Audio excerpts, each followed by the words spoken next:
Hey folks, Dust here, and I wanted to talk about the move that North just made during IEM Sydney, which was adding JUGi in place of Acadian. But it's a deeper change than that, because not only is a new player coming in, they're also changing the in-game leadership, because Acadian, of course, was the primary opper and the in-game leader. So JUGi obviously will become the primary opper of the team, and Valde will be taking over as the in-game leader in a pretty shocking move. Did not expect this to happen because obviously there's a lot of risk involved in that. Now I'll get to that in just a second, but first I want to talk about, did North need to make a move?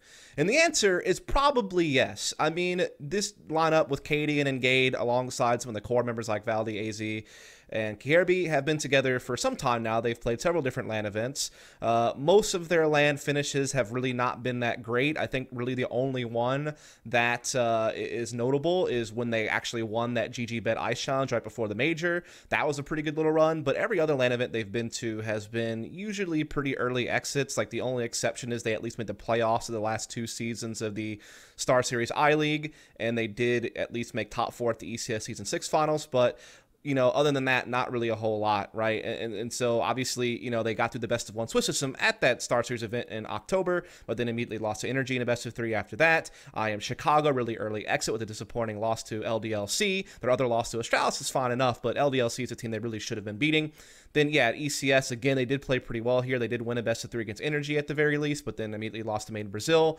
And then at the EPL finals after that, they went out immediately, including losing a best of 3 to Sharks, which is really, really disappointing. Then obviously there was the whole run through the minor where they were unable to qualify for the major. They did do pretty decent within their group, coming third in the European minor, really only losing to Ensign Vitality after having beat Vitality early on in the run.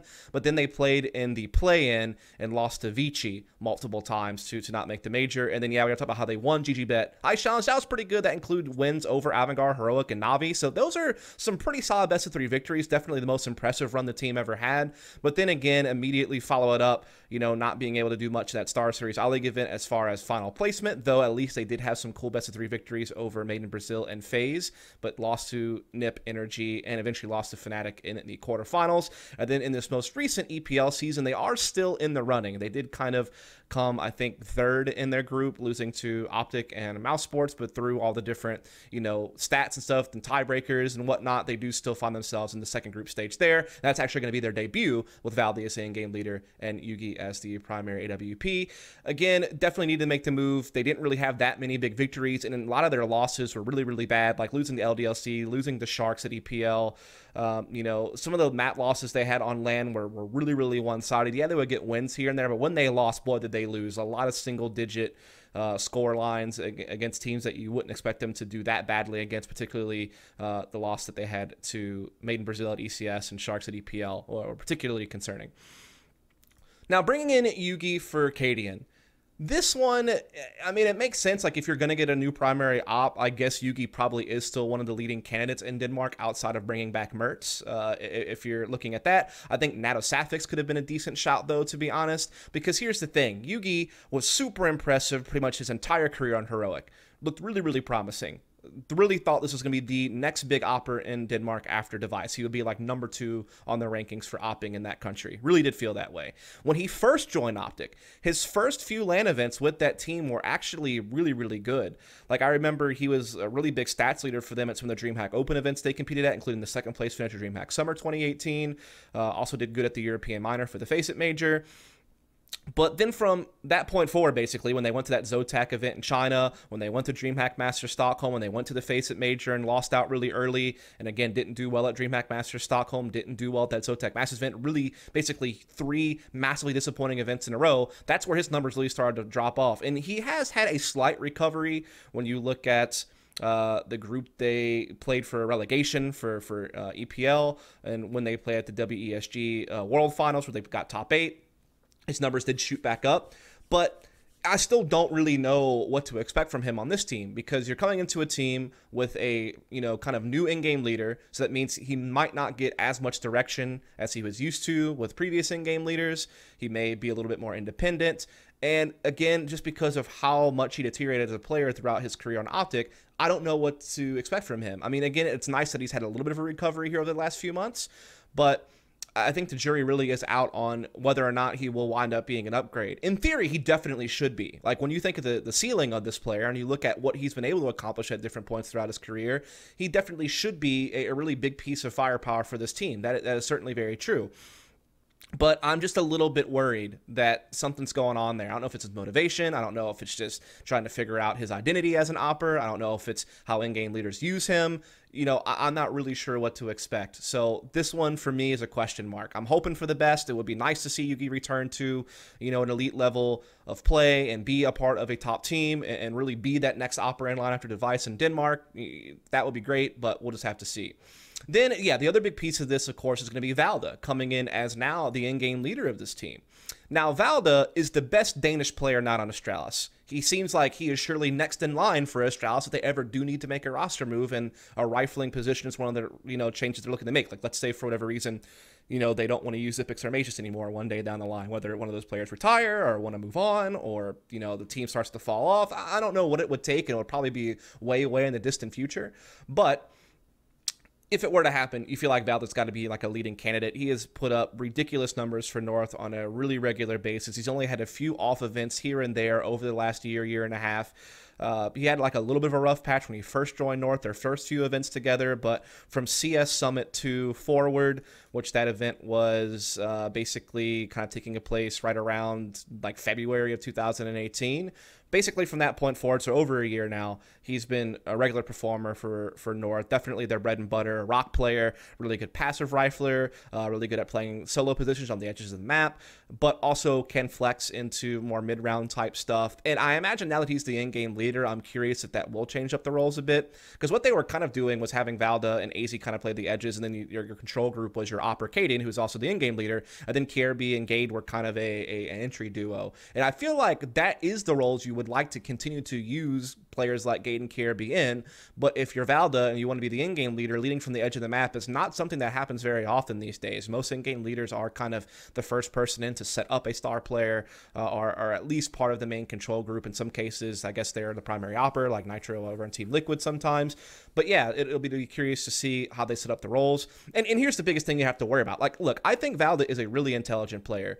So his capability of reading the game and making shot calling is probably actually pretty possible. In fact, I always got the impression that he was a secondary caller of North through the MSL lineups and through all the time Acadian, just from kind of watching the team play, watching how they communicated sometimes, and I would like watch their team cams or be like watching them whenever I was at an event that they were at, but I wasn't casting them and I was just kind of watching from the crowd or something. It always did feel like Valda was pretty vocal, and maybe other people will get this impression from having watched team cam shots from different events. So I imagine he's already probably had a lot of input.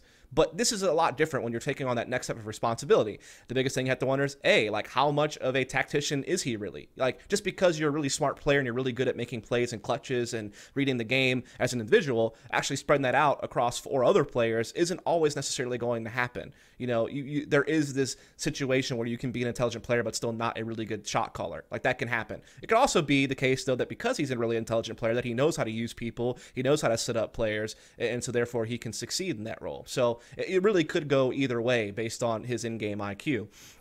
Obviously, another big thing you have to think about is what type of style does he even want to lead? Because I got the impression from listening to some of his interviews, particularly when he did an episode of Counterports with Thorin, that he really respected, after the fact, after MSL departed North, the type of structure that MSL brought to the table and how they really kind of missed that in his departure, even with an in-game leader like Acadian on board, who to me has always kind of favored more basic, really loose styles of play. And definitely you could see that at times, you know, during his tenure with North. So I'm curious, like, how much did Valda really learn from MSL, and how much would he want to bring some of those elements back to North as their in-game leader? So that'll be interesting to see what type of style they implement. And again, it will be interesting to see if the roles shift a little bit now that he's going to be coming onto the team as an in-game leader. And of course, the final thing you really have to be concerned with Valda is how much does his fragging go away having to be an in-game leader.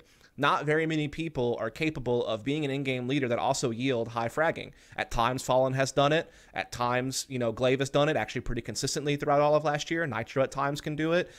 Some people who kind of lead out of necessity but aren't true in-game leaders, like a Shox or a Nico, have been able to do it. You know, some North Americans like Stewie and 2K have been able to do it. But again, it's not super commonplace. Like, typically, you're going to be one of the, you know, I would say, like, at best, like, third best player on the team or something like that if you're going to be a true in-game leader at the same time. And for Valda, he's used to being the best player on this team, the star of this team. So you really do wonder, is he going to be able to balance it out? Because losing his fragging is going to be massive, especially when you consider some of the other problems that North have had on some of their individual players. You really need him to hang around as a high-volume fragger. So that is going to be definitely something to keep an eye on top of how he leads the team. Now, to get to some of the other players on the team, dude, what in the world is going on with Caribbean? Like, it's so hard now. He's in such a key role on this team as more of an entry-type rifler, so you need him to create openings. You need him to make plays. He was meant to be the star player, the other star next to Valda, when he got brought onto North from Astralis, in surprise fashion, I guess you can say, kind of, really early in 2018, kind of late 2017 time period, And on North, he's had his events where he's looked good, like some smaller events like BetsNet Masters and DreamHack Open Tours and DreamHack Summer. So some kind of tier 2 events, let's say in the middle of 2018, he had his moments where he would put out some really big numbers. But man, he has been a shell of himself, probably like the last 8 or so LAN events he's played from like IM Chicago forward. He has been just nothing near the promising prospect you saw from Dignitas way back when, or even at times for Astralis when, they won IM Katowice 2017, or when they won the E-League Major, all that time period in 2017 towards the early part of the year. This man was a monster. He was a fantastic aggressive rifler. He looked like he was going to be like a really crazy star aggressive rifler, rival config as one of the best entries from Denmark, and he's just faded off so much. And so something has to happen here. Either a role adjustment needs to take place, either you need some type of additional coaching, maybe Valde as an in-game leader can figure out a way to make Kirby more comfortable. It does feel to me like it's in Kirby's head. It's a confidence issue. It has to be, because I feel like his mechanical ability is there and you see flashes of it, but just something's not right. And again, I don't know if a role swap would help him. I don't know if a new leadership with Valda is going to help him, if getting in a new coach or a new sports psychologist or whatever the hell it is, but they need him to produce. He is meant to be a star of this team next to Valda. Yeah, maybe that can change if JUGi, gets back to form with the op. Maybe he can be the star of the team and Valda can remain a star even as an in-game leader. Maybe those can be the two main pieces of firepower for this team. But when you think about the current landscape and like all the top teams in the top 5 in particular, all those teams typically have at least 3 really strong fraggers. Some teams have 4 or even 5, like a Liquid or an Astralis. So if you really want to be competitive in the top 10, then it can't just be Valda and JUGi. Even if that's a dream scenario, but those players both work out, someone else really has to deliver. And it's supposed to be Kirby. It was meant to be when he joined, and it really hasn't been that way for a while now. So I'm really hoping that something can happen here because he does play an important role in this team, and he does have that potential. So we need to see it. When it comes to AZ, again, he can probably remain more of a supportive type player, can kind of just continue on what he's been doing. He's actually not been too shabby for North. I mean, he's definitely had his off events at times. There's no doubt about that. But I feel like in the last few events he's played, he's been fine. He definitely had a stretch kind of in the middle of 2018 where he was playing really well, kind of the same stretch I was referring to where Kirby was playing really well, like, some of the DreamHack Open events and BetsNet Masters and such kind of in early to mid 2018. So I'm actually not too critical of him anymore. I will say he did seem to live on borrowed time for way too long, and I think that there were certainly many opportunities where you probably could have upgraded AZ and got a better player, maybe made the team overall better, even if he did start to get his form back. But now, with everything else in transition, it's probably not the right time to even think about replacing AZ. If anything, you have to think about getting in a new in-game leader if Valda can't work out as an in-game leader, in which case you might be looking to chop someone like AZ to bring in a new in-game leader rather than getting rid of Gabe or Kirby.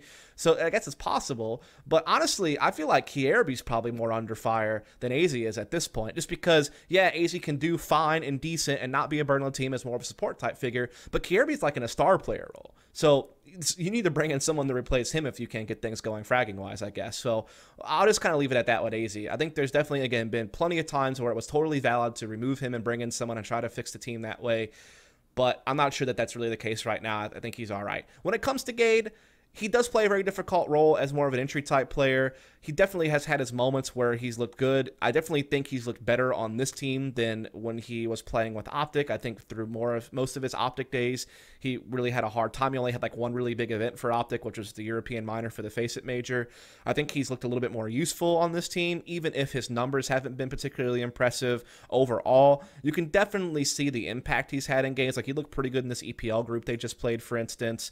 He looked pretty good whenever they won the JUGi Bet Ice Challenge or whatever right before this most recent major. He had some pretty good games at that event. So I think that he still can have use on this team as a little bit of an entry fragger. He's probably not going to be a star player, though. He's probably more of the guy you kind of want going in first to set up your star player, which in theory should be like him going in and KRB following him up or something like that. But again, I don't know how that changes if Valda's going to want to serve a more forward role now that he's in-game leading. So I don't know how I feel about Gabe. He's never really super impressed me, but I think that he can be a bit of a role-playing entry fragger, I guess you can say. Similar to like what like a Freakazoid was for Cloud9 or something like that way back in the day. So, something like that. The problem is, though, is you have a bunch of players at this point who are pretty decent but aren't doing enough. One of JUGi, Gabe, or KRB really has to step the fuck up for this team to have enough firepower to be competitive. I think Valda should probably still be fine, though I am a little bit worried about him deteriorating as a player now that he's in-game leading. I think AZ is okay as a support player, but you can't have that many okay to decent to slightly above average players. Like, you do need some star power, and maybe Valda can still remain that even as an in-game leader. Maybe JUGi can finally live up to that again, you know, after having some rough times on Optic. But even if that were the case, again, you do need a solid third player. And is it going to be AZ, really? I mean, I guess it could be. But in reality, I feel like if this team's really ever going to be a threat in the top 10, to ever even have hopes of being close to a top 5 team, one of KRB or Gabe really needs to figure it out, or this team's going to have to make further moves to be successful. And again, they may need to still go a new in-game leader route if Valda doesn't work out. So there's still a lot of question marks about North.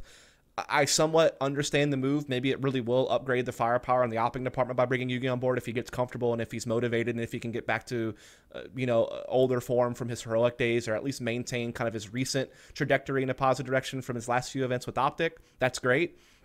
But I am a little bit scared about Valde as an in-game leader, and I'm certainly really scared about KRB because it's just been so long now since he's been impressive. So we'll have to see. I think this is maybe at least one step in the right direction, but maybe further moves are really going to be needed to make North a powerhouse of any type.